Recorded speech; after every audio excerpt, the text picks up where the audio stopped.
Assalamualaikum. Hai, hari ini kita bertemu di dalam studio travel untuk berbincang tentang industri travel ni. Yang pertama sekali kita nak kupaskan tentang Kita nak tengok ada masa depan tak industri travel ni? apa retirement plan dia, boleh beli rumah ke tak sebenarnya? Ada ke kita boleh jadikan aset? Selama mana kita nak buat kerja dalam travel ni? Umur 40 tahun? 50 tahun? Kenapa kita pilih bidang travel ni? Kenapa tak bidang-bidang yang lebih popular? Contoh macam medik ke, engineering ke, keusahawanan ke? Dan sejauh mana kalau kita lepasan SPM nak sampai level otai lah dalam bidang travel ni? Jadi sama-sama kita kupaskan dalam podcast kali ini selama 1 jam 8 minit bersama dengan saya Azlan Andi Dan saya Irwan Dahnil, ID. Kita akan bersama-sama, kita bincang secara detail dan kita rungkaikan persoalan tadi. Tanpa kita melengahkan masa, jom kita kupaskan sekarang. Okey, kita akan start dulu dengan soalan yang paling panas sekali, kan? Sejauh mana orang yang zero boleh sampai ke tahap hero ni? Daripada mana? Contohnya macam mana kalau orang ni tak ada apa-apa tapi nak jadi macam Abang Aidil ni sekarang ni macam mana? Alah, dia sama juga sebab budak-budak sekarang ni dia terpengaruh dengan dia tengok TikTok. Dia tengok influencer, dia tengok semua orang nak buat, dia rasa dia boleh buat. Tapi yang ini saya pun kadang-kadang menjadikan dia orang ni tak sedar jarak dia antara diri dia sekarang tu dengan level dia nak capai tu jauh mana. Kat mana kita boleh dapat tu, Lan? Kat mana kita boleh, orang kata kita boleh tahu, oh ini sebenarnya aku perlukan 5 tahun. Kat mana kita boleh belajar paling cepat kalau kita tengok itu? Sebab sekarang ni tak ada. Betul. Semua tengok orang je. Tengok, oh dia ni tiba-tiba kadang-kadang ada orang jadi influencer ni sekelip mata. Betul. Tiba-tiba dah naik. Dia orang berharap dia orang pun jadi sekelip mata. Tapi mana ada magic pada semua orang, betul tak? Betul. Dia sebenarnya dia ada dua cara je lah. Satu, macam tu lah cakap, maksudnya adalah by luck lah. Maksudnya tiba-tiba engkau memang bernasib baik, engkau dapat masuk dalam industri ni, dapat kenal dengan company yang tepat and dapat audience yang tepat, terus kau boleh berjaya lah. Tapi yang keduanya, ini adalah kebanyakan jalan yang banyak orang ambil lah, adalah melalui dengan praktis, lepas tu dengan pengalaman. Nak ada praktis dengan pengalaman ni, dia tak mudah. Siapa yang nak sponsor kita tiba-tiba boleh pergi travel? Sebab dalam industri ni, nak tak nak, orang takkan hire kau kalau kau ni tak ada kemahiran, tak ada pengalaman. Kan, contoh aku ni travel agency, takkan tiba-tiba aku nak ambil engkau yang tak pernah bawa orang pergi ke Korea untuk bawa orang pergi Korea. Sebab kau akan membawa image company. Betul. Kalau kau tak ada pengalaman, tiba kau jadi apa-apa ke, orang tanya apa-apa, kau tak malu tahu, je. bawa malu je. Nanti orang kan salahkan syarikat, bukannya engkau. Jadi, macam mana orang nak hire engkau? So, nak tak nak kau kena pengalaman. Tapi bila orang kata nak hire engkau pula untuk kau ada pengalaman tu, means kau kena keluar duit pergi ke Korea beberapa kali. Berapa modal kau kena ada untuk pergi ke Korea tu? And untuk sampai kau tahap kau ada pengalaman. Setakat kau pergi sekali tu, kau belum boleh lagi ada kelayakan untuk bawa orang, betul tak? Betul, Kan? betul. Jadi kau kena pergi berkali-kali. Tapi untuk cari orang ada pengalaman berkali-kali ni, kenapa dia nak kerja dengan kau pula? Yelah. Baik dia buat sendiri. Tapi kan? sekarang ni, Lan, orang dah tak ada kesabaran macam tu, Lan. Zaman sekarang ni orang dah kalau boleh dia nak bayar, dia nak instant result. Kalau boleh hari ni aku Kau boleh, bayar, aku esok aku nak bayar. jadi tu leader lah. Esok aku tu leader. Kalau boleh hari ni aku baru beli kamera baru, esok aku dah buat Dia konten content padu. creator dah. Oi, Macam tu. viral lah terus. Ini adalah trend ataupun cara orang fikir sekarang. Betul. Jadi nak tak nak kita faham. Dia mungkin sebab nak income cepat. Orang dah tak sabar tadi dulu, Lan. Betul. Sekarang ni ada tak cara ataupun macam Ya. cara strategi macam tu? Itulah sebab kalau dia nak hadap benda yang kita dah lalu dulu, kan? Abang sendiri berapa tahun dah daripada travel? Oh, kan? baru 12 tahun. Baru 12 tahun. Ada 12 tahun tak? Kan, macam saya pun hari tu masa jumpa abang pun tahun 2015, 2014, 10 tahun lah. Masa tu pun baru belum lagi masuk dalam industri travel, baru kita sebagai traveller kan. Start daripada 2019 baru lagi macam betul-betul fokus. Okey, kita dah masuk dalam industri kan. So bayangkan, kita ambil masa bertahun-tahun kan. Orang yang tak ada apa-apa, start pada zero, expect terus berada dekat level kita ni, takkan dia nak ambil masa bertahun-tahun. Jadi sebab itulah bila Academy Travel ni buat program macam ni, sebenarnya ada shortcut. Ini adalah shortcut yang paling cepat and paling orang kata industri punya level lah untuk dia masuk dalam industri ni yang membuatkan kau dah tak perlu nak membazir duit beribu-ribu ringgit untuk pergi ke destinasi itu macam apa yang kami buat dulu. Tak perlu nak hadap macam-macam masalah yang macam kami hadap dulu. Kan nanti kita cerita apa pengalaman kita kan. Tapi Lan, orang masih lagi tengok paper qualification. Sebab apa? Especially ibu bapa yang paper. Dia kata kalau kau macam mana pun, kau ada degree, kau ada diploma, benda tu kekal dengan kau sampai kau mati. Something macam tu lah istilah dia. Jadi kalau diorang masih lagi nak ke sini, tapi at the same time nak dapatkan ini dah ambil usia. Katakanlah 3 tahun, 4 tahun untuk habiskan itu. Sedangkan kita nak kejar untuk cari experience tadi. Betul? Benda ni dah berubah tau. Benda ni dah berubah. Macam mana diorang ni, diorang rasa macam ni. Kalau diorang spend 5 tahun, 4 tahun untuk buat benda yang ni tanpa ada paper qualification, secure tak nanti? Secure. Maksudnya sekarang ni kau mungkin boleh buat. Kau boleh buat. Let's say lah Lan buat video sekarang ni kan. Tapi sampai bila? Sampai bila? Dan sampai level mana? Kalau kita nak cakap international, sampai Nas Daily ke macam mana? Sebab tak ada satu kayu ukuran. Jadi kalau benda tu orang tanya, Lan dah buat sebab Lan dah buat ni, tapi Lan sendiri tengok sampai mana Lan? Sampai bila? Sampai umur mana? Betul. Sampai umur berapa? Itu yang satu benda yang saya kagum bila saya tengok modul dekat dalam Academy Travel tu, dia ada sentuh pasal career growth tau.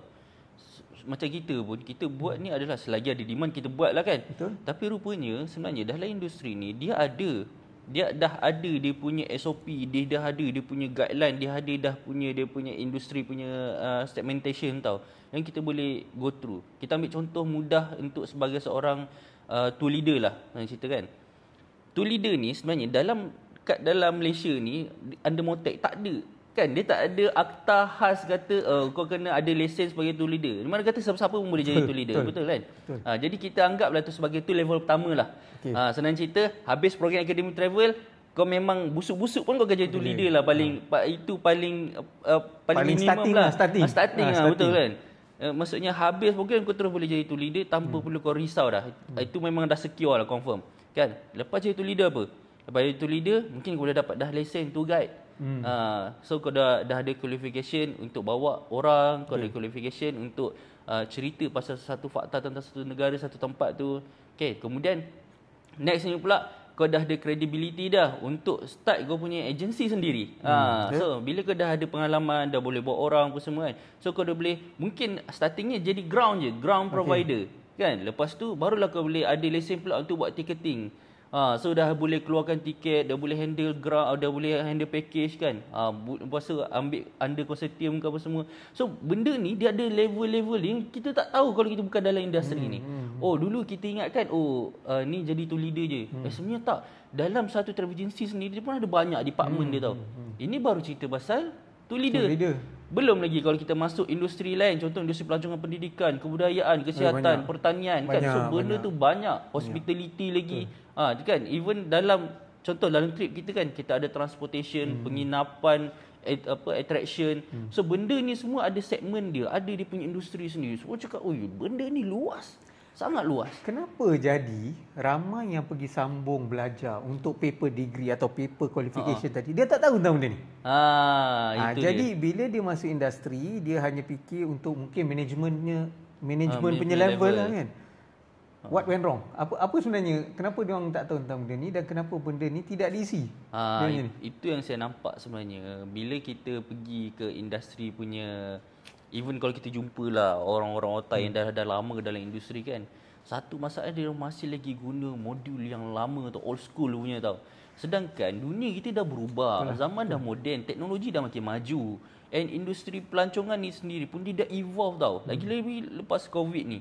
So macam makin banyak pekerjaan baru dalam industri ni yang kita kena adapt. Contoh dulu tak ada kerja sebagai content creator. Betul. Sekarang dah ada dah kan. Betul. Dulu tak ada pasal itinerary planner ni. Sekarang dah ada dah. Dulu tak ada teknologi AI yang boleh memudahkan traveller-traveller. Sekarang dah ada dah. Jadi benda-benda tu semuanya sebenarnya adalah satu loncatan untuk orang yang baru nak masuk dalam industri ni, yang kita sebagai pemain industri ni kita boleh adapt tau dekat audience kita ni, dekat orang-orang yang baru nak start. Sama ada lah orang tu dia nak bekerja dalam industri ataupun dia nak sebagai klien ataupun sebagai customer tu sendiri. Jadi benda ni sebenarnya jadi lebih memudahkan, and dia boleh dimodulkan dalam satu bentuk pengajian. Jadi boleh dalam satu bentuk teori dan juga praktikal yang boleh budak-budak ni bila diorang masuk belajar, diorang boleh terus praktikkan tanpa perlu lagi hadap macam apa yang orang dulu-dulu old school punya style punya kan. Yang mana diorang ni senang cerita diorang konsep monopoli satu industri tu kan. Sekarang ni orang dah ada option. Orang dah ada option and orang lebih kepada transparency. So benda ni dia dah jadi satu industri yang lagi besar lah. Lan dah buat content creation dah berapa lama dah sebenarnya? Kalau seriusnya saya start tahun 2017. And start betul-betul serius tahun 2019. Yang tu memang kita dah full time lah. Okey, so, apa kelayakan akademik ataupun kelayakan Lan untuk buat ni? Maksudnya kursus apa yang pergi untuk jadi content creator? Okey. Dia macam yang untuk sebagai seorang content creator lah kan. Maksudnya kita memang buat career ni dalam industri content tapi dalam bidang travel. Okey, saya start dengan fam trip dulu. Pada yang tak tahu fam trip ni apa adalah, di fam trip ni adalah familiarization trip. Biasanya bersama dengan media ataupun industry player. So biasanya dia akan ambil orang-orang ni, sama ada media ataupun industry player ni, dia akan bawa pergi ke satu destinasi dan dia akan cover tentang destinasi tu. Dia akan buat review tentang tempat tu, apa yang best kat situ, kenapa orang kena pergi apa semualah. Jadi saya start dengan benda tu dulu. Walaupun lah masa saya pergi tu saya cuma ganti orang je. Okey. Tak, kalau macam tu kalau kita tengok sebenarnya kat situ pengalaman memainkan peranan lebih penting. Ya. Adakah menyambung pelajaran dalam bidang degree dan pelancongan ni contohnya adalah satu yang bazir? Okey. Macam mana? Sebenarnya kalau macam saya kan, buat apa aku susah-susah nak sambung 3-4 tahun kalau boleh je. Lepas tu dengan loan lagi. Loan pula dah RM10,000 kat situ. Kerja tak pasti. Sedangkan aku boleh je pergi kat situ, duit pun dapat, pengalaman pun dapat. So adakah it's a good investment untuk kita sambung belajar untuk ni? Okey, it's a good question. First kali adalah sejauh mana keyakinan kita mampu buat macam tu tanpa kita ada landasan yang betul melalui qualification apa semua. Sebab kalau contohlah, kita ambil contoh macam academy travel ni lah. Kalau dia belajar academy travel ni, confirm dapat kerja. Confirm dah memang ada orang industri yang akan ambil, confirm memang dia akan ada placement. Tanpa perlu dia habis pengajian pun, dia dah ada dah tempat yang dia nak bekerja lah. Kan? Tapi kalau contoh dia ambil jalan macam saya ambil, maksudnya dia tak ada landasan yang betul. Dia bukannya ada qualification. Cuba-cubalah. Dia cuba-cuba nasib kan. Soalan paling simple, kau siapa? Betul. Kau siapa tiba-tiba kau nak ambil macam tu kan? Apa kau punya kelebihan, apa yang you can offer kan? Still kena belajar daripada orang yang ada pengalaman juga. Tapi ada tak orang yang sanggup ajar? Kan? Contoh macam lah, katalah awak jumpa saya, tiba-tiba jumpa dengan Azlan, aku nak belajar lah jadi macam kau, kan? Adakah aku ada that capability untuk bimbing kau sampai jadi macam aku? Kan? Aku sendiri pun tak cukup masa untuk handle diri aku sendiri, tiba aku nak handle kau. Aku pun sekarang ni kadang-kadang dekat luar, ialah travel ni berkaitan pasal orang bergerak dari point A ke point B, kan? So macam mana aku nak bagi komitmen masa aku untuk guide kau, kan? Jadi benda tu dia memang kena melalui satu proper institution yang ada satu SOP, yang dah ada satu standard prosedur untuk bimbing kau jadi apa yang kau sepatutnya kau nak jadi. Tapi benda tu tak banyak lah. Okey, saya bagi contoh. Kalau industri-industri yang memang kita nampak satu career path lah, laluan untuk career dia tu, contoh kita ambil macam maritime ataupun aviation. Jadi bila dia masuk, dia ada professional certificate, dan dia boleh kerja terus dapat demand. Contoh macam itulah. Contoh macam aircraft engineer contoh dia kan. Betul. Kau ada lesen je, kau tak ada degree. Kau ada lesen je, berebut syarikat penerbangan ambil kita. Tapi dalam industri pelancongan kita ni, benda ni seolah-olah orang tak nampak pun apa sebenarnya career dah ni. Benda ni orang tak terdedah. Kan? Okey, betul. Macam Lan cakap tadi betul. Content creation dulu tak ada, sekarang ada. Macam mana Lan boleh rasa yakin Lan buat konten dah lama sejak 2017 ni. Macam mana Lan rasa boleh yakin benda ni boleh sustain? Macam you still going to do it. Tantang sampai satu hari nanti AI dah masuk, dah tak relevan ke apa semua. tak relevan. Macam mana? Okey. Jadi itulah membezakan industri pelancongan ni dengan industri lain. Contoh macam yang tadi itulah perubatan ke pertanian ke apa semua kan. Macam kita pelancongan ni, canggih macam mana sekalipun teknologi tu, orang tetap kena bergerak daripada point A ke point B. Bumi ni tetap satu, destinasi tu tak beza. London tetap ada London, Malaysia tetap ada Malaysia satu hari nanti kan. Jadi canggih macam mana pun teknologi tu, kita manusia tetap akan travel, melainkan dah ada teleportasi. Even kalau teleportasi pun orang still kena ada Masuk lubang terus tembus sana. Tembus sana kan. Itu pun still kena ada orang guide. Kalau tak nanti dia tembus entah ke mana-mana kan. Jadi sebab tu dia kata travel dia akan sentiasa relevan sepanjang zaman. Betul lah. Sebab orang tetap akan bergerak. Orang tetap akan bergerak. Sebab tu saya pilih industri ni. Kalau ikutkan kita boleh je masuk industri-industri lain kan. Sebab saya dulu asalnya ada science stream. Saya masuk dari science stream and dapat offer dalam bidang medik pada time tu. Tapi saya tak ambil yang tu. Saya ambil bidang seni. Masa ambil seni pun saya cemerlang. Saya dihantar sampai ke United Kingdom, belajar kat sana. And dapat pula keputusan dekan. Lepas tu masuk pula dalam industri, dalam advertising semua kan. And masa tu baru saya nampak career sebagai seorang. Masa saya berasa tu saya dapat offer pergi ke Indonesia kat Yogyakarta. Saya jumpa dengan seorang lelaki nama dia Majid, asal daripada Poland. Dia memang full timer seorang traveller. Mana kata dia pergi ke satu tempat, dia duduk sana selama 8 bulan, lepas tu dia bosan, dia duduk pula ke tempat lain. Negara lain. Tu memang kerja dia. So duduk kat sana tu, dia akan contoh dia akan masuk ke universiti ke apa semua, dia akan mengajar dalam bahasa Inggeris.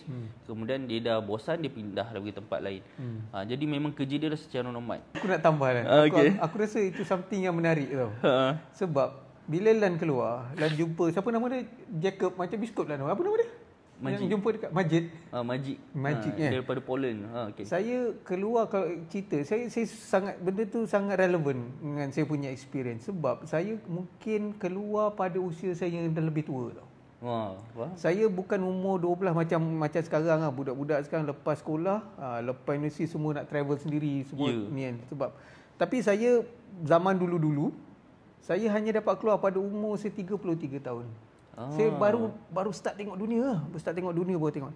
Dan waktu umur saya tak ingat lah, mungkin pertengahan 30 waktu tu. Saya duduk dekat hostel lagi tu. Saya duduk kat hostel lagi. Sebab biasalah bajet kan. Saya masih ingat saya duduk dekat hostel dekat Athens. For the first time, saya tak tahu bahawa hostel tu campur. Boleh ada bukan lelaki dengan perempuan campur. Saya pun macam awal-awal tu kejang lah. Kejang lah sikit kan. Tapi lama-lama diorang berborak sama diorang tau. Dia ni si A ni borak dengan si B ni dan lama-lama saya pun join sekaki ya. Saya pun duduk sembang dan akhirnya jadi kawan. Apa yang mengejutkan saya lah? Saya tanya diorang, engkau kerja apa? Ini dah translate Engkau kerja apa? Dia kerja dengan Mercedes. Dia orang Jerman. Kerja dengan Mercedes. So engkau dah berapa lama travel ni? Ini dah bulan ketiga dia travel. Time tu aku duk fikir, macam mana kau survive Macam mana kau survive? Yang aku lagi pelik, kau boleh ke cuti lama-lama? Cuba kau minta cuti 3 hari dengan bos kau kat Malaysia. Tengok macam mana apa Tengok macam mana. Itu pun 3 hari mungkin bos kau bagi. Cuba kau minta 3 minggu. Silap-silap bos kau cakap kau cutilah selama-lamanya. Tak payah datang dah. Tak payah datang lah. 3 minggu kan. Siapa nak ganti kau? Kat situ saya buat terfikir kan. Macam mana kitaran hidup orang ni boleh travel lama-lama. Lepas tu saya tanya soalan. Bos tak marah bagi ke tak marah kan? Boleh ke kau macam ni je kan tiba-tiba datang. Oh, not the problem. Tak ada masalah. Balik nanti disambung kerja macam biasa. Waktu tu saya rasa otak saya pecah kot. Saya tak boleh brain lah. Waktu tu ni nak cerita zaman mungkin 15 tahun dulu kan. Waktu tu otak saya memang dah berkecai. Saya cakap, ni macam mana boleh jadi macam ni? Waktu tu saya fikir, sebenarnya ada kehidupan dekat luar sana yang sebenarnya benda tu boleh berlaku tau. Kita je yang tak tahu. Betul. Kita je yang dah terfikir bila nak belajar, kita nak kerja, pagi balik petang, minggu macam tu. Sebenarnya dekat luar sana dah banyak berlaku yang kehidupan orang jadikan travel ni sebagai daripada learning proses dia. Itu memang sangat mendewasakan lah. Dan saya rasa itu mungkin sesuatu yang Malaysia kau nak capai Ya. lama lagi lah kot kan. Mungkin Tapi at least juga. masa lepas COVID ni orang dah start macam terbuka tau. Oh, remote job ni maksudnya benda yang kita boleh buat macam work from home ni dah jadi satu kebiasaan lah. Kan? Kalau sebelum COVID dulu mungkin benda tu bukan satu culture lagi. Tapi sekarang ni orang dah start terbuka dah. Oh, orang boleh kerja kat mana-mana asalkan kerja deliver. Kan? Walaupun lah dia bukannya dekat office. Kan? Jadi benda tu sebenarnya orang dah start terima. So bayangkan 5 ke 10 tahun akan datang, macam mana penerimaan tentang bekerja sambil travel ni. Jadi sebab itulah nak kata benda ni sebenarnya dia tak kisahlah peredaran zaman macam mana sekalipun, travel tetap akan relevan. Silat hari bulan dengan travel ni dia akan lebih memudahkan sesuatu industri tu, sesuatu career tu, membuatkan produktiviti tu akan semakin meningkat. Dan rasa kalau macam dengan perubahan teknologi, memang kita setuju lepas pandemik banyak benda jadi digital, banyak benda jadi online, banyak benda jadi remote, kerja remote. That's why perkataan digital nomad tu menjadi popular sekarang, di mana orang boleh bekerja kat mana-mana pelosok dunia, majikan pun berada kat mana-mana pelosok dunia dan kerja seperti biasa, kan. Cuma masalah dia benda ni adakah dia akan menggantikan apa yang kita buat dulu? Kita mungkin kita nak tak nak, suka atau tidak, teknologi berubah, orang tetap melancong atau tetap travel. Tapi dari segi konten macam mana? Sebab adakah nanti ada ancaman daripada AI yang orang sekarang ni pakai prompt je generate image, kan? Dan sekarang dia akan jadi lebih realistik dan lebih realistik. Macam mana, how's your career? Itulah sebab satu benda yang saya suka pasal travel ni, it's about experience and hospitality. That is irreplaceable lah, tak boleh diganti, kan? Pengalaman kita 12 tahun travel ni AI tak boleh ganti. Dia boleh bagi kau fakta, dia boleh bagi kau ni, tapi pengalaman contoh aku kena scam ke apa semua kan, benda tu adalah satu jalan cerita yang memang AI pun tak boleh nak translate kan, sebab dia ada pengalaman. Dia adalah sesuatu yang membuatkan, macam saya cerita tadi pasal ilmu batuta kan, walaupunlah masa tu tak ada AI, tapi pengalaman yang dinukilkan dalam kitab dia tu masih lagi relevan sampai sekarang, walaupun dah berapa ribu tahun dah. So nak cerita yang sebenarnya travel ni dia ada satu industri yang kalis teknologi dan juga dia boleh relevan walaupun dah sampai bila-bila, sebab pengalaman yang menjadikan seseorang tu seorang storyteller lah, seorang yang kita tak boleh nak sangka sebab dia melalui benda tu. Seorang traveller tu dia melalui benda tu, and bila kita pergi ke sana ke tempat tu belum tentu kita akan dapat lalui pengalaman yang sama, kan. Jadi sebab tu bila cerita pasal relevan, kan, content creation ni nanti akan stay relevan ke tak? Jawapannya akan masih lagi relevan sebab pengalaman tu berbeza. Hari ni kalau saya pergi ke London dengan tahun depan bila saya pergi ke London, saya boleh lagi cerita benda yang berbeza sebab pengalaman tu takkan sama walaupun destinasi yang sama.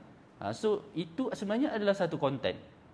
So nak bagi tahu, kalau nak masuk dalam bidang content creation dalam bidang travel, tak perlu risau pasal relevan ke tak relevan. Kita ni bukan macam fashion yang berganti, bertukar 3 bulan sekali tukar. Sebulan pun berapa 3 kali, kadang design tu dah tak relevan dah.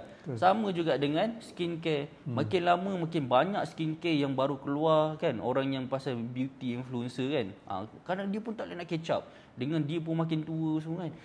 Dalam industri travel kan, selamalah saya dah kerja dalam industri ni kan, jaranglah kita jumpa orang yang dah travel dia retire travel. Selalunya makin tu makin galak dia travel. Makin seronok makin seronok, betul. Terasa aku lah.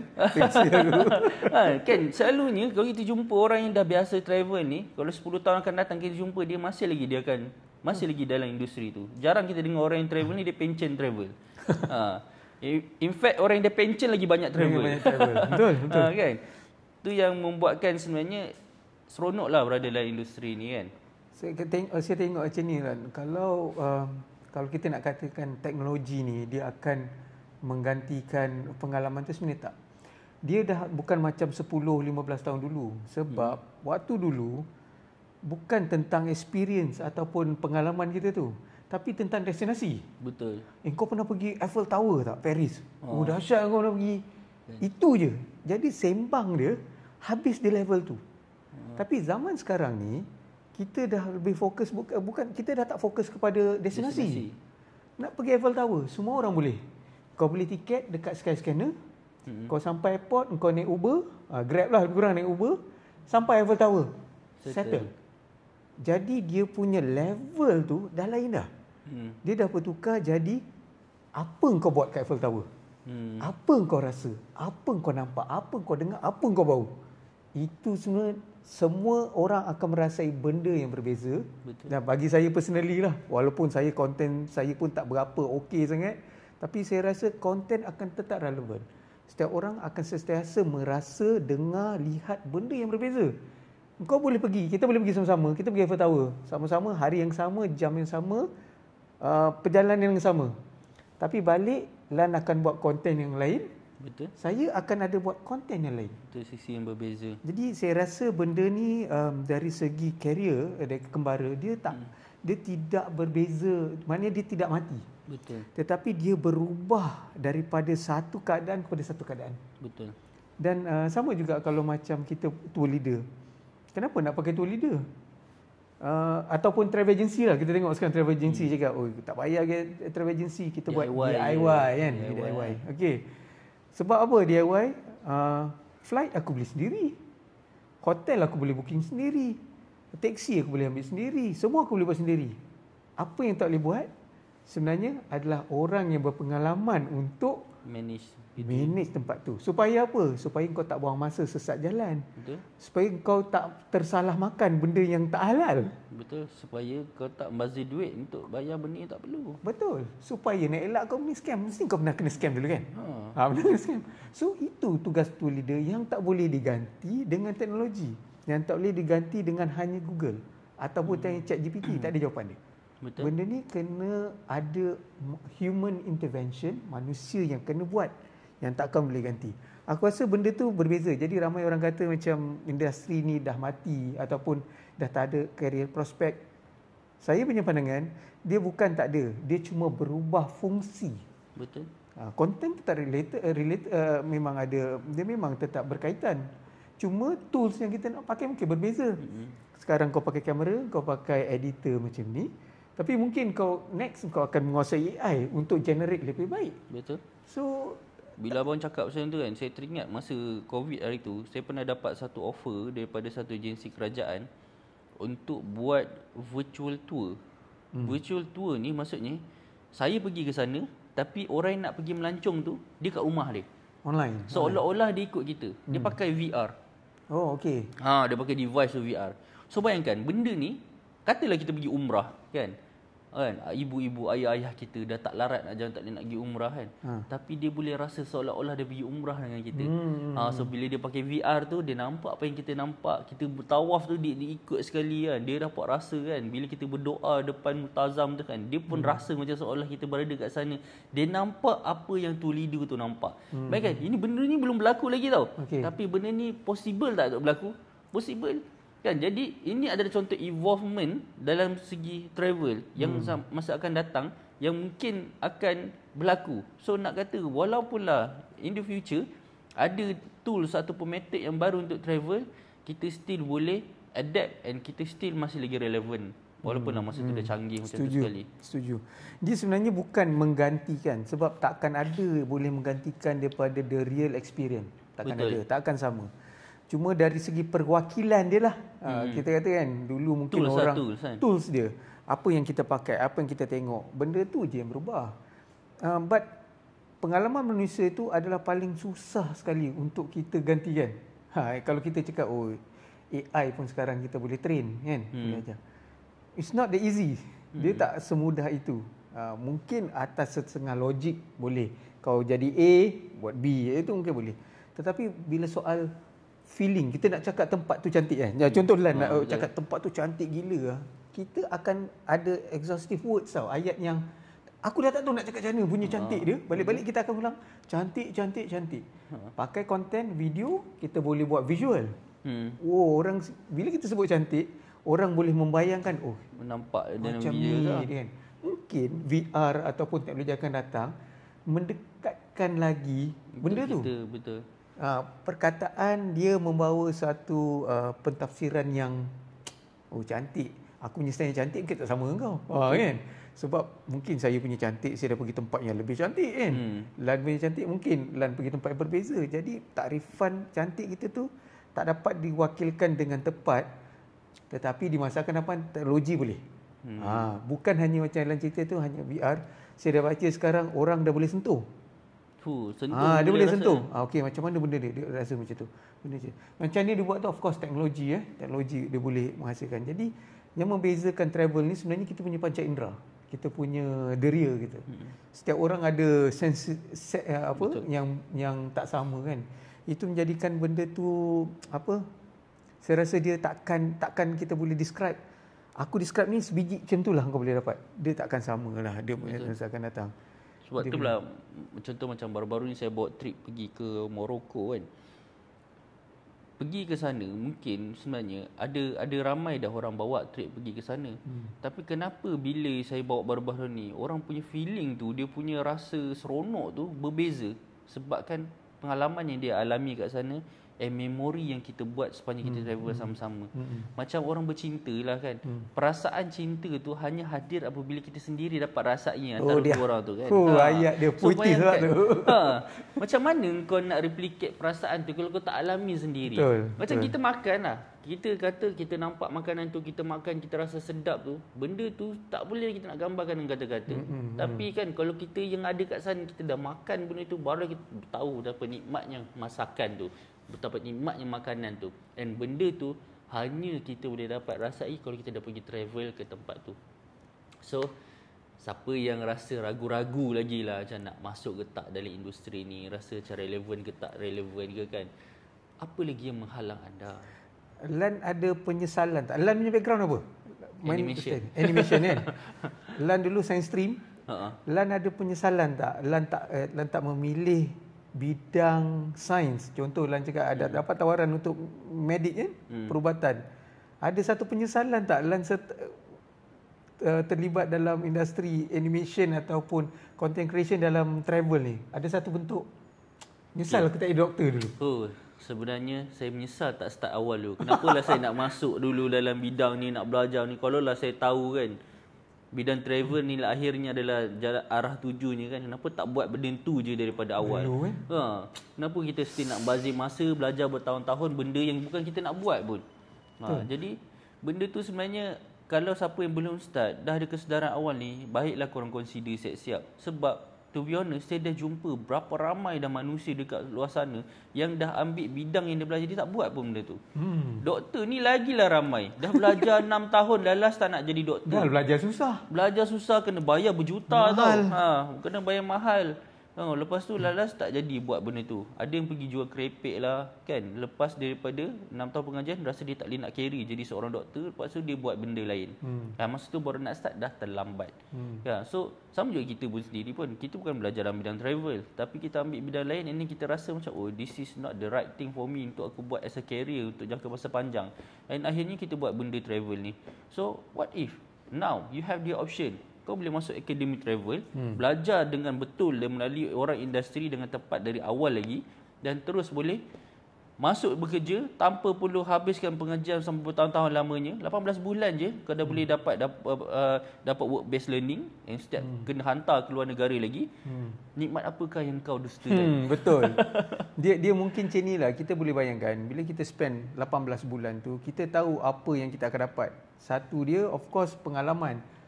Pengalaman yang mahal dan membezakan antara kita ambil program degree dengan program yang ada latihan industri. Sebab bila kita minta kerja, bos tanya, ada pengalaman tak? Mesti soalan dia, ada pengalaman tak kan? Pengalaman tu menentukan kita boleh dapat kerja atau tidak. Dan keduanya, pengalaman tu menentukan tangga gaji kita. Bagi saya lah, saya yang terlibat dalam perniagaan juga, saya sanggup bayar berapa harga sekalipun kepada seorang staff sekiranya dia mampu bagi seperti apa saya nak. Sebab pengalaman dia tu saya tak akan dapat nak repeat. Lebih-lebih dalam bidang travel. Contoh Lan dah pergi banyak negara, Lan pergi Morocco kan. Kenapa saya nak ulang pergi Morocco bila saya boleh ada staff yang lebih shortcut? Betul. Seorang yang dah berpengalaman, betul, yang dah pernah pergi situ. Jadi benda ni lepas 18 bulan ni you akan dapat sesuatu yang bukan hanya sijil tau. dia menjadikan value kita sebagai calon kerja tu lebih tinggi. Betul. Saya nampaklah banyak bila majikan dia pun memilih, dia kata budak, bukan saya nak cakap lah, tetapi bila budak degree, dia dah belajar susah-susah, dah dapat degree, demand dia tinggi. Minta gaji dia besar. Walaupun tak ada pengalaman lagi. Walaupun tak ada pengalaman. Jadi bila kat majikan saya cakap, baiklah aku ambil budak yang tahu buat kerja, ada kelulusan. Ada kelulusan, dan benda tu bagi bagi satu kelebihan bagi company aku. Walaupun aku bayar dia lebih mahal. So dekat situ membezakan antara kursus latihan yang kita buat yang melibatkan work based learning. Maksudnya kau belajar dan kau bekerja, berbanding dengan kau hanya duduk kat kelas belajar je. teori je. Betul. Kalau dalam bidang tourism lah, saya rasa. Saya pun tak sure. Kalau bidang tourism, adakah nanti content creation ni akan menjadi salah satu subjek ke atau macam mana dalam program ni? Dalam program ni memang ada diajar sekali macam mana cara untuk ambil konten. Contohnya dari segi fotografi, nak buat video, dan cara penceritaan, storytelling. Benda tu memang akan diajar, and kita siap ambil industri player yang memang dalam industri ni akan ajar pelajar-pelajar ni. Sebab ada yang tanya, nanti betul ke ada kerja lepas habis kan? Okay, kita ambil mudah macam ni lah. Satu travel agency, katalah dia nak buat satu trip. Contohlah umrah lah yang paling simple sekali kan. Yang mana kalau kita tanya mana-mana Muslim, mesti dia nak pergi umrah kan. Berapa banyak trip yang dia boleh buat dalam satu bulan. And katalah dia boleh buka sampai 10 departure, 20 departure satu bulan tu pun. Setiap departure tu dia tetap perlukan leader. Dia tetap perlukan orang untuk bawa kan. Jadi takkan dia nak ada sampai berpuluh-puluh orang staff kan. And kalau dia ada 10 orang tu staff, mana dia nak cari? Sebab itulah demand sangat tinggi, tapi kita kekurangan manpower. Betul. Jadi sebab tu kita cakap benda ni sebenarnya memang ada masa depan, dan jangan risau pasal peluang pekerjaan. Sebab tu kita berani bagi jaminan masuk Academy Travel dijamin dapat kerja. Sebab orang ramai mungkin saya rasa daripada pemikiran yang lama kot kan. Saya kena ada sijil dahulu, saya ada kena degree dahulu, dan saya layak untuk minta kerja. Betul. Sedangkan sekarang ni kita kena minta internship lagi. Kena minta internship lagi kan. Dah lah, lepas tu korang bunyi bising pula internship. Tolong apa buru percuma. Buru percuma, tolong photo state, buat kopi kan, istilah macam tu kan. Tapi sebenarnya sekarang ni orang nak tengok apa yang kau boleh buat tau. Betul. Apa yang kau boleh buat. Yang ini yang kalau kau boleh buat, macam kita majikan, kita ambil orang, kita nak terus orang boleh buat. Katakanlah ada macam Lan bagi contoh tadi, orang nak pergi umrah 20 pelepasan sebulan. Kita perlukan 20 orang waktu bulan tersebut. Takkan kita nak tunggu dia datang training satu. Jadi seboleh-boleh kita nak memang orang yang pernah buat, tahu buat tu, dan kita terus ambil offer. Betul. Jadi dia bukan maksud dia maksud dia bukan kau belajar benda tu untuk melayakkan kau. Tak. Kau belajar benda tu, kau pandai buat, dan kita terus matchkan dengan kerja. Dalam industri, mungkin saya nak share sikit. Dalam industri tourism ni, sebenarnya bila kita buat package ke luar negara, limitation kita atau kekangan kita nak buat banyak-banyak trip adalah manpower. Ya. Siapa nak bawa trip? Siapa nak buat trip? Kita boleh jual. Kalau lah saya nak jual 10 trip sebulan kan. Possible. Kita jual itu satu hal kan. Tak ada masalah. Kita boleh jual kempen, promote. Katalah semua 10 trip ni penuh. Dan setiap trip ni pergi ke tempat yang lain. Satu London, satu Jepun, satu ke Rusia, satu ke Spain. Macam mana nak buat? Masalahnya ni satu kejadian dekat Malaysia sekarang ni. Diorang ambil pekerja freelance tangkap muat. Ini penyakit dekat Malaysia. Jadi maknanya kalau saya ada kes tadi, saya ada 10 trip nak buat ni, tiba-tiba ada satu trip pergi Jepun, tak ada tu leader. Apa saya buat? Desperate ni pasal saya akan jumpa kawan saya. Saya jumpa, Lan, kau dulu pernah pergi Jepun kan? Tolong bawa dulu ni. Kau tolong bawa aku. Aku bayarlah kau punya flight, tambah sikit makan apa semua kan. Engkau pula sebenarnya baru pergi Jepun sekali. Jadi engkau pun okeylah bang, boleh. Saya pergi. Sebab rasa excited nak pergi Jepun kali kedua. Betul. Engkau aku ambil dan jadikan tu leader untuk trip aku. So bayangkan risiko yang keadaan tu sekarang ni sedang berlaku tau. Berlaku. Orang terpaksa macam tu sebab kita tak cukup manpower. Kita terpaksa ambil mana-mana yang kita rasa boleh percaya, boleh buat kerja, boleh communicate sikit. Okey, kita tarik. Itu mewujudkan masalah lebih besar yang ramai orang tak tahu. Lagi satu masalah, bila dia dah ambil freelance tu silang company pula. Itu satu lagi kerja. Itu yang dia itu freelance tak terikat dengan kita. Suka hati dia lah. So dia yang bawa, dia spend masa 10 hari dengan kita punya group tu. Lagi seronok lah travel dengan Azlan ni. Cakap, Azlan nak pergi mana lepas ni? Nak ikut? Dia tukar nombor WhatsApp kan. Lepas tu boleh WhatsApp terus. Betul. Lepas tu dia pula bawa trip yang sama kita bawa kan. Destinasi yang sama. Dah jadi masalah. Sebab tu pentingnya kena ada staff yang memang kita groom daripada bawah ni kan. Yang contoh kita ambil daripada program ni, kita dah ikat kontak dengan dia. Jadi dia memang di bawah kita. Tangga gaji pun dia tak demand sangat. Kalau contoh macam saya kan, saya dah ada pengalaman banyak kan. Baik, saya memang akan letak demand tinggi lah. Sebab pengalaman, kita tahu majikan ni memerlukan. Value kita kat situ. Betul.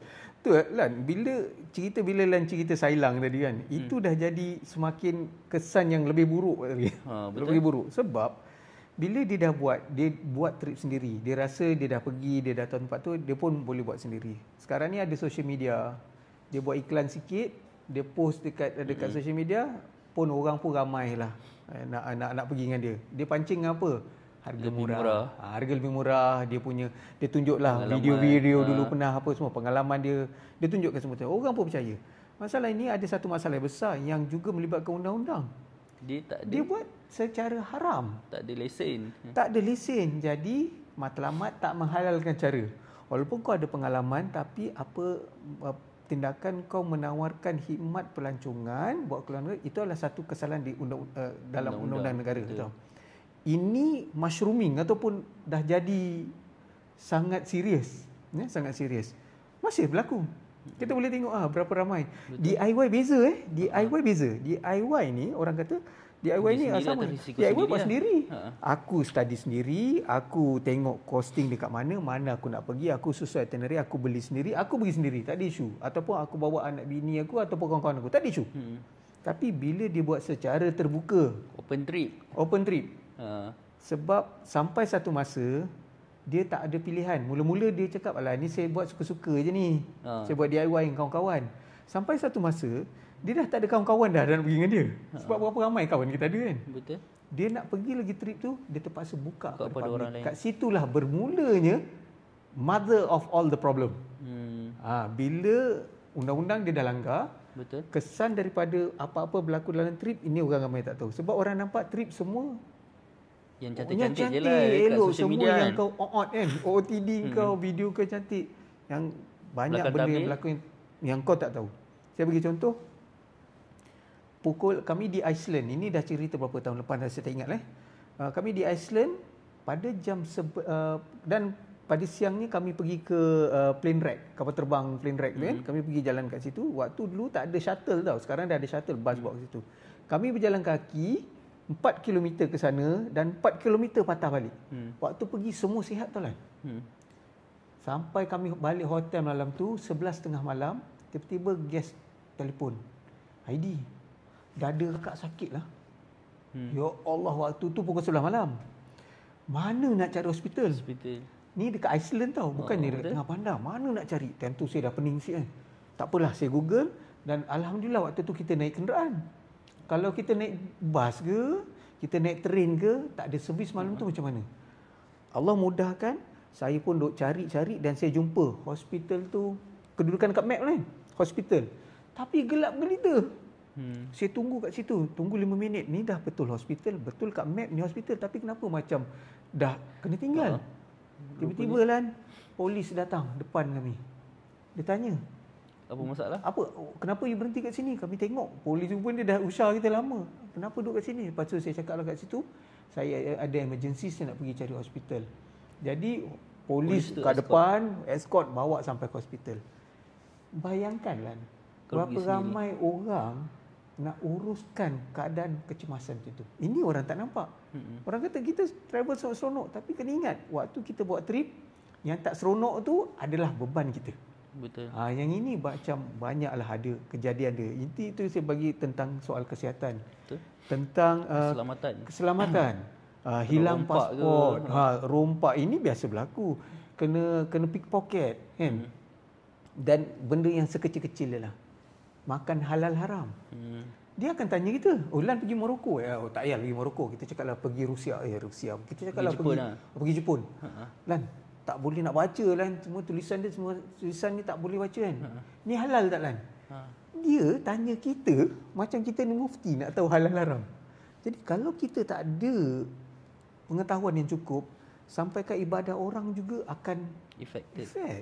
Jadi benda-benda ni Lan, kesan-kesan daripada yang tidak terlatih ataupun kita kata ambil ringan atas benda ni, kesan dia sangat besar. Betul. Kalau saya lah kan, saya tak akan bagi mak saya pergi. Kalau saya tengok dia tak ada pengalaman, tak qualified, saya tak akan bagi. Sebab itu bagi saya adalah sesuatu yang besar kot. Lagi satu, biasanya orang terlepas pandang ni adalah mungkin dia nampak dia jimat beberapa ratus, pergi dengan dia ni lagi murah pada bayar agensi. Kita kena, agensi ni adalah satu entiti syarikat tau. Dia yang ada tim, dia ada pihak pengurusan dekat office, dia ada juga orang yang dekat handle ground, dia ada juga tour guide yang diupah daripada negara tu sendiri. Compare dengan freelance yang pergi bawa seorang-seorang ni kan, yang dipikul semua dalam tanggungjawab dia seorang. So in case saja tiba di sakit ke apa, saya pernah ada kes hari tu, pergi ke Korea kan, orang tu dia buka trip, dia buka trip sekali, dia punya KATA tak lepas, gas dia semua lepas, dia seorang tak lepas. Dia yang pasal lubuk orang ni, dia yang tak lepas. Macam mana? Macam mana? Jadi yang pergi ke sana, padahal dah bayar dah semua orang, lalas pergi tanpa tu leader. Masya-Allah. Jadi kalau kita pergi dengan company, contohlah dia tak lepas pun, confirm akan ada. Dia akan ada backup. Ada backup seperti syarikat. Betul. Lagi satu tentang keselamatan. Okey, hari tu ada kes masa saya bawa grup pergi ke Turki. Ini under syarikat lah kita pergi kan. Saya jadi tour leader time tu. And then tiba-tiba ada satu guest kita ni, dia main ski, lepas tu dia hilang kawalan, dia langgar pagar, patah kaki. Masa tu dia patah kaki. Jadi bayangkan kalaulah dia bukan syarikat, kan, macam mana dia nak bawa pergi ke hospital, uruskan semua kan, and uruskan dia punya insurans semua kan. Lepas tu ada juga kes masa saya pergi Balkan baru-baru ni, tu leader tu dia naik masa tu di grup dia pergi ke Turki, dia kata naik hot air balloon dekat Kapadokia tu, hot air balloon tu tempas. Sampai ada melibatkan kemalangan jiwa. Macam mana nak uruskan tu semua? Ramai orang memandang remeh dari segi latihan travel atau tourism ni, sebab dia membayangkan macam dia travel. Dia sebenarnya bila kita travel ni, sebenarnya bukan tentang kita lagi dah tau. Dia tentang tanggungan yang kita bawa. Betul. Kalaulah kita bawa 10 orang tu, saya boleh ibaratkan 10 nyawa tu pada kita. Betul. Itu tak senang. Itu ramai orang yang macam bab seronok dia memang seronok, tapi bab tanggungjawab tu ramai orang macam okey. Kita pernah buat training tu leader jugalah. Kita pernah buat training tu leader. Daripada yang pergi tu leader, yang masuk training, lepas dia lalui training, baru dia sedar. Dulu aku ni main belasah je istilahnya, main bantai je buat. Dia berbeza. Kalau kita ada nak buat program, sebenarnya dekat industri kita ni ada macam-macam job yang kita kena laksanakan. Kebanyakan kita hanya nampak job yang best je. Yang itu je. Bila kita terlibat dengan kursus ataupun training, ini benda-benda ni orang kata bukan hanya benda, dia hitam putih dia cerita. Luar dalam dia cerita, baik buruk pun dia cerita. Jadi benda ni sangat penting lah untuk kalau kita nak pergi terlibat dalam travel sebenarnya, dia punya aktiviti kan. Ini penting. Betul lah. Tapi zaman sekarang ni orang dia buat kerja tetapi dia tak ada nak tengok job security macam tu. Dia sebab dia buat je sebab dia seronok. Kalau kita buat konten ni di masa ataupun kita travel di masa akan datang, dia tak tahu apa lagi akan berubah, tapi secure ke job ni? Macam mana Lan, kalau Lan sekarang untuk 10 tahun akan datang atau pencen, macam mana Lan punya plan? Okey. Adakah macam saya yang saya kata saya kumpul duit dulu ke atau macam mana? Okey, kita bagi perspektif daripada pengalaman sendiri dan juga dalam industri travel tu sendiri Selalu orang bila cerita pasal retirement ni, orang cerita pasal aset, orang cerita pasal kita punya simpanan kan, benda macam tu kan. Okey. Bila kita cerita pasal aset, yang bagusnya dalam industri travel ni, kita boleh nampak aset yang memang boleh buat duit. Saya bagi contoh lah. Okey, contoh macam saya sendiri. Bila saya selalu, ini daripada perspektif seorang content creator, saya selalu dipanggil untuk buat review. Contoh macam resort, penginapan, tempat-tempat yang menarik untuk kita pergi bercuti kan. Dan selalu saya perasan dia ada pattern yang sama tau. Kenapa tempat tu boleh jadi destinasi, boleh jadi viral apa semua. Dan bila saya nampak benda tu sebagai satu peluang. Akhirnya saya sendiri buka glamping resort kita sendiri tau. Okay. Kan. Jadi kita nampak, ini boleh, rupanya kita nak viralkan senang je. Kita buat je konsep macam ni, benda tu terus yang boleh buat duit. Kita bayangkan, kita duk promote orang punya bisnes kan. Kita boleh buat duit rupanya benda ni kan. Jadi kita pun buat sendiri. So asalnya kita buat dalam 1-2 unit je. Lepas tu bila benda tu dah menjadi, kita tambah. Sekarang dah jadi 31 unit. Asalnya bukan kita guna modal kita sendiri pun. Kita gunakan kemahiran kita dalam marketing ni, dan kita dapatkan orang yang percaya dengan kemahiran kita ni sebab kita ada credibility, and kita buat sikit-sikit. Bermula daripada 1 unit. Lepas tu kita bila dah nampak dah hasilnya, kita buka lagi unit-unit yang lain. Lepas tu orang lain pula ada tanah, kita pula usahakan. Benda ni semua adalah aset tau. Ini baru cerita pasal resort. Macam mana pula dengan pengangkutan? Ada ramai yang kita pergi jumpa, kawan-kawan kita yang pergi travel, asalnya dia jadi tour leader je. Lepas tu dia nampak, demand kat sini. Contoh kat Japan, masalah dia adalah transportation. Jadi apa dia buat? Dia beli van high ace kat sana kan. So tu dah mula-mula asalnya satu van dia beli. Lepas tu bila dah ada demand, dia tambah lagi 2 biji kereta, 3 biji kereta, sampai dia daftar syarikat dekat sana kan. So dia dah jadi satu agensi yang proper, dah ada berapa banyak kenderaan. And kenderaan ni adalah bukan kenderaan yang hutang semata-mata. Dia adalah aset yang menjana pendapatan, buat duit. Jadi bayangkan, ini pun dah boleh jadi satu investment yang boleh membuatkan, contohlah kalau dia tak tengok benda tu pun, benda tu still buat duit. Contohlah macam penginapan saya pun, kalau contoh saya tak pergi ke resort tu, dia still buat duit walaupun saya pergi travel. So siapa kata dalam industri travel ni sendiri tak boleh ada saving ataupun satu asset security tu kan. Siap kita boleh jadi tauke resort, kita boleh jadi satu tauke transportation punya mogul kan. Kita boleh juga, contoh boleh sampai satu tahap mungkin boleh jadi macam Tony Fernandez, beli kapal terbang sebiji kan. So ini adalah potensi yang kita boleh pergi, dia jauh lagi beyond that sebenarnya. Sebab industri travel ni luas, boleh jadi attraction, transportation, penginapan. In fact kita boleh buat dalam digital asset pun boleh. Contoh dalam syarikat, one of syarikat yang saya pernah uruskan sebelum ni, dia kumpul digital asset tau. So dia growkan satu page ni sampai ada banyak followers, kemudian dijual page tu dengan harga yang sangat tinggi berdasarkan demand yang ada. And benda tu pula boleh jadi salah satu aset syarikat yang boleh membuatkan company tu, dia punya valuation dia lebih tinggi daripada syarikat-syarikat startup yang ada. In fact kalau kita pergi negara-negara, contoh macam dekat negara jiran kita, Indonesia ke apa, cuba kita tengok top 10 unicorn company. Unicorn company adalah company yang evaluation dia lebih 1 bilion. Selalunya top 10 ni adalah dalam industri travel. Contoh tiket.com, trip.com, Traveloka. Ini semua adalah platform berdasarkan travel tau. Business travel. Jadi Grab. Jadi maksudnya diorang kena ada keusahawanan entrepreneurial tu mesti ada jugalah. Automatically dia akan ada minda keusahawanan bila dia dalam industri ni, sebab kita berhadapan dengan servis, dengan hospitality, dengan customer. Kita berhadapan dengan customer setiap hari. Jadi kita tahu supply dan demand tu. Jadi mungkin ramai yang tengok benda ni sebagai nak makan gaji lah, starting makan gaji.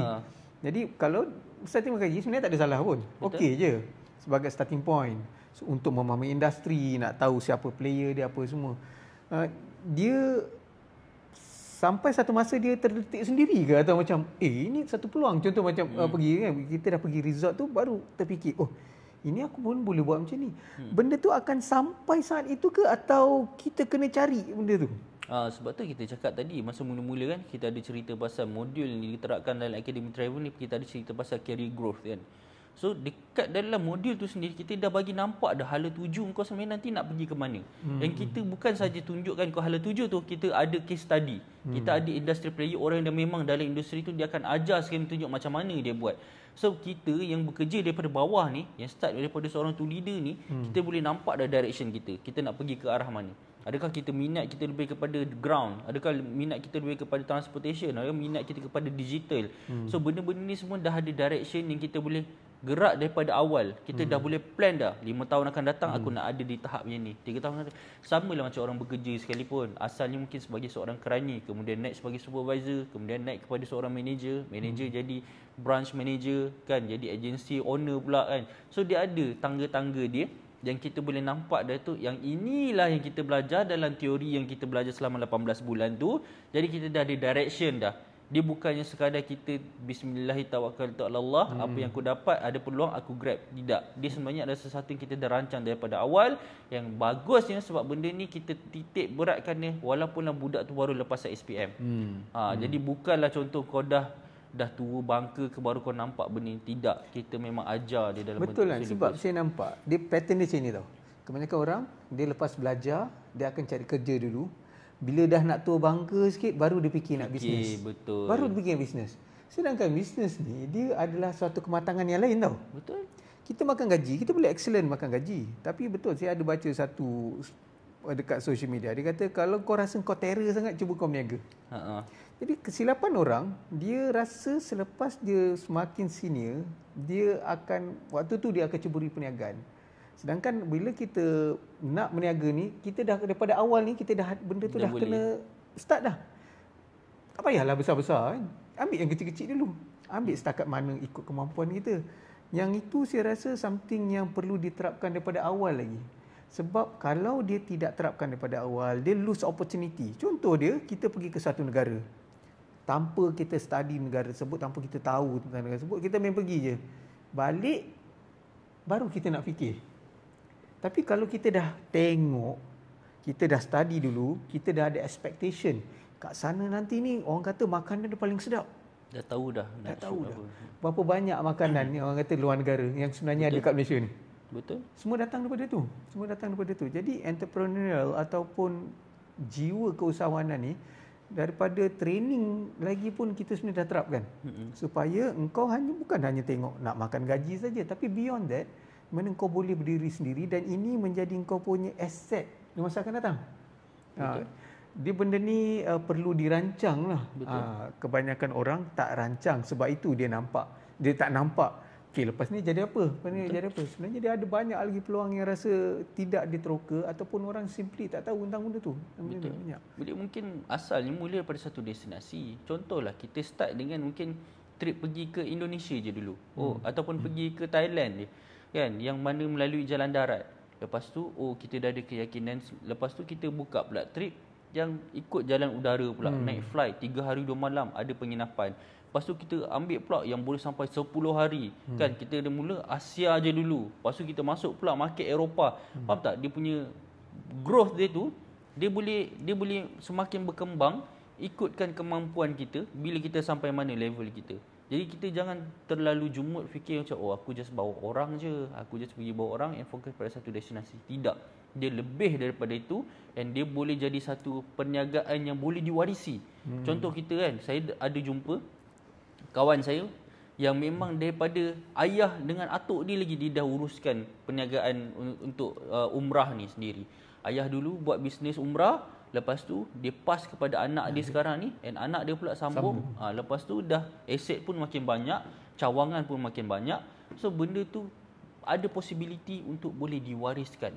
So nak kata travel ni sebenarnya adalah satu bisnes sambil-sambilan ataupun yang on off ataupun yang jenis yang touch and go, dia sebenarnya lebih daripada tu dan siap boleh menjadi satu empire. Macam saya bagi tahu tadi, kalau tengok apa bisnes startup yang paling besar dekat setiap negara tu, selalunya top 10 dia adalah dalam industri pelancongan. Jadi rugi kalau kita tak ambil peluangnya. Bagi yang ada yang berpandangan macam ni, dia menjadikan menyertai program program pelajaran tentang tourism ni sebagai batu loncatan sebab dia suka travel. Dia tak suka kerja pun. Dia mungkin tak clear apa kerja ni, apa benda nak buat ni sebenarnya kan. Tapi sebab dia suka travel. Orang macam ni sesuai atau tak? Sustainable tak dalam industri? Dia suka travel tapi kerja tu dia tak tahu lagi. Agaknya sesuai tak calon macam ni? Okey, dulu saya ada mindset macam tu kan. Maksudnya okey, nak buat benda sekadar hobi. Sebenarnya ni ada satu kelebihan untuk orang ada mindset macam tu sebab daripada hobi tu boleh jadi kerjaya. So bayangkan kalau sebelum ni kita keluar duit untuk pergi berjalan, sekarang ni awak berjalan boleh buat duit. Bukankah itu satu yang menyeronokkan? Bayangkan kalau boleh buat benda tu secara full time. Jadi sebenarnya sebaik-baik orang yang boleh berjaya dalam industri ni adalah kalau orang yang memang minat travel. Kalau dia memang suka travel, lagilah itu satu kelebihan kepada anda sebenarnya. Kan? Sama juga macam orang yang nak jadi accountant, dia minat matematik, itu adalah satu kelebihan untuk dia, kan? Kalau dia tak minat matematik, susah dia nak jadi seorang accountant. So sama juga dalam bidang travel ni, kalau kau jenis yang minat, yang kau suka explore culture, kau suka tentang sejarah tempat tu, kau suka tentang tempat-tempat yang menarik dekat sana kan, suka tentang makan-makan menarik, kau jenis tak cepat bosan satu destinasi tu, memang ini sebenarnya ada carry yang sesuai untuk anda. Jadi walaupunlah anda sebenarnya rasa macam nak buat saja sebab minat travel, itu sebenarnya satu kelebihan, bukanlah satu rasa macam kekurangan. Dia ada satu advantage untuk anda jadi lebih baik berbanding daripada tour leader yang lain. Sampaikan satu tahap nanti orang nak pergi travel bukan sebab destinasi tapi sebab anda yang bawa. Betul. Dia ramai orang dia terpaksa kerja. Ini realiti Orang dia memilih satu kerjaya sebab peluang yang ada. Tapi dia tak suka benda tu tau. Dan dia terpaksa hidup berpuluh tahun hadap benda tu atas benda yang dia tak suka. Bagi saya itu satu yang sangat menyedihkan. Betul. Saya sangat sokong bagi siapa-siapa yang nak terlibat di industri travel ni, suka travel. Sebab the best professions adalah your passion. Betul. Apa yang kita nak buat ni, benda kita seronok. Bangun pagi kita rasa macam kita nak buat benda tu lagi. Betul. Dan bila kita buat benda tu berkali-kali, kita tak akan rasa bosan. Betul. Saya buat tourism ni, bukan saya punya background bukan tourism langsung. Tetapi saya rasa seronok hari-hari saya buat. Sedar tak sedar berbelas tahun saya terlibat. Betul. Jadi kerja tak rasa kerja. Tak rasa kerja. Jadi dan betul macam Lan cakap tadi, engkau buat benda yang kau seronok dan engkau passionate tentang buat tu dan kau dapat duit pula daripada tu. Betul. Siapa tak nak? Bagi saya, this is jackpot dah bagi saya. So saya decide untuk, saya fikir tu tak apa. Saya kejar apa yang saya suka supaya saya tak rasa bosan. Apa benda nak buat hari ni? Hari ni aku kena masuk meeting. Aku tak nak masuk meeting. Aku malas nak ngadap muka orang. Saya dah tak nak macam tu. Saya nak hari-hari saya bangun, saya rasa suka travel, saya pergi travel dan sekarang ni alhamdulillah dah pergi travel balik dapat duit. Itu best. Saya duduk di hotel ibarat dia free. Hotel mana pun, saya naik flight ibarat free mana pun, dan saya ada peluang untuk pergi ke mana-mana destinasi seluruh dunia. Sebab ni penting tak Lan? Betul. Bayangkan destinasi kat dunia, kalau kita katalah negara dekat dunia ni ada 180 negara. Kalau kita spend satu negara 1 tahun, kita kena hidup 180 tahun nak pergi semua. Betul. Dalam travel ataupun pelancongan ini adalah satu peluang untuk kita mempercepatkan proses tersebut. Kau tak payah nak tunggu nak pergi semua negara sampai 180 tahun. Tantang kita pun dah mati. Semua orang dah mati 180 tahun. Mana ada orang hidup 180 tahun ni? Betul. Bagi saya ini satu career yang memang boleh mengubah daripada saya punya minat, saya punya passion, saya suka outdoor, menjadi satu kerjaya yang full time, dan sekarang pun business pun dalam tu kan. Betul. Something yang orang boleh anggap, jangan risau lah tentang kerja tu. Asal kau berminat, kau passionate, kau try lah. Dia punya something macam tu. Okay, so itu kita punya wrap up lah untuk ni. Kata-kata terakhir Abang Aidi, kalau orang yang masih lagi ragu-ragu, rasa macam perlu ke dia masuk bidang ni kan, ada masa depan ke, atau rasa macam dia ni layak ke, apa yang nasihat Abang Aidi kepada orang-orang? Saya rasa kita ada banyak yang kita ceritakan tadi. Cerita tentang passion, kita nak rasa kita nak pergi travel. Tapi sebenarnya dalam keadaan kita ni, industri tourism ataupun pelancongan kembara ni, tak semua orang tahu. Berapa ramai sangat orang tahu tentang kerjaya kita. Betul. Content creator, mungkin sekarang content creator orang tahu. Tour leader, orang mungkin tahu tentang tour guide. Tapi sebenarnya kita ada banyak cabang. Betul. Banyak bidang kerjaya yang kita perlukan orang yang ada dalamnya. Cuma kita tak terdedah. Yang ini kita kena tahu dulu.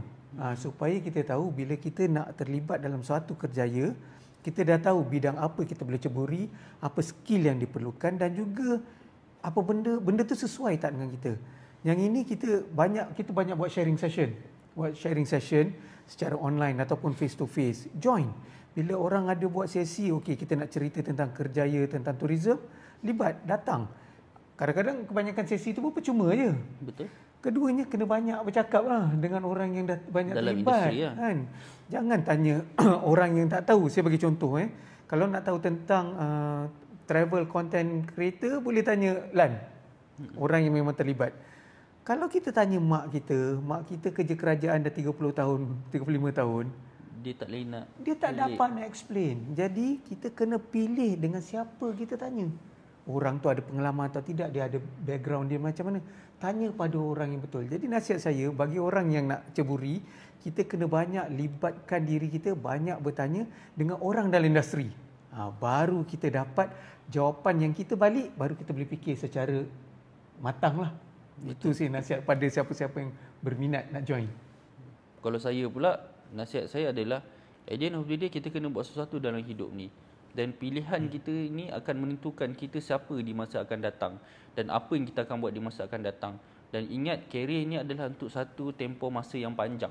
Jadi adakah kita sanggup untuk buat apa yang kita buat tu untuk tempoh masa yang panjang? Kalau saya sanggup buat bidang travel ni mungkin sampai habis hayat saya pun dalam industri travel ni tak ada masalah.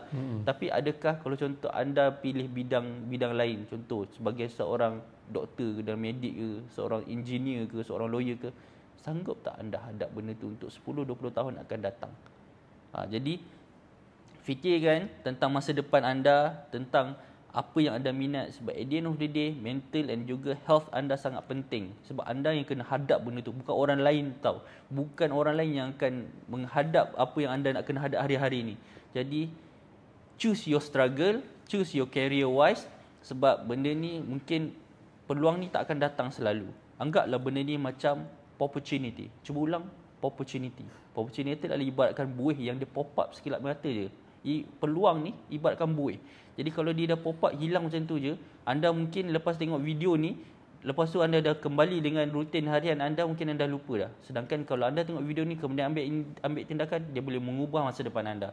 Sebab tu choose your passion betul-betul, sebab benda ni akan menentukan hidup dan mati anda. Silap ada bulan mungkin jodoh anda sebenarnya berada dekat luar negara, ada dekat Rusia ke, kat London ke, kan? Tak tahu, kan? Tapi sebabkan anda tak ambil keputusan sekarang, sebab itulah anda masih lagi terkapai-kapai, masih lagi mencari-cari. Jadi itulah akhir kata daripada saya. Saya harap sangat supaya kita dapat jumpa dalam Academy Travel. Mungkin kan, semoga kita boleh travel bersama-sama in the future, insya-Allah. Insya-Allah. Jumpa anda nanti. Apa? Opportunity? Opportunity. Ingat, peluang ni dia pop up sekejap je kan. Okey. So sampai kita jumpa lagi di sesi yang akan datang, insya-Allah, dalam podcast yang seterusnya. Assalamualaikum, bye-bye. Bye.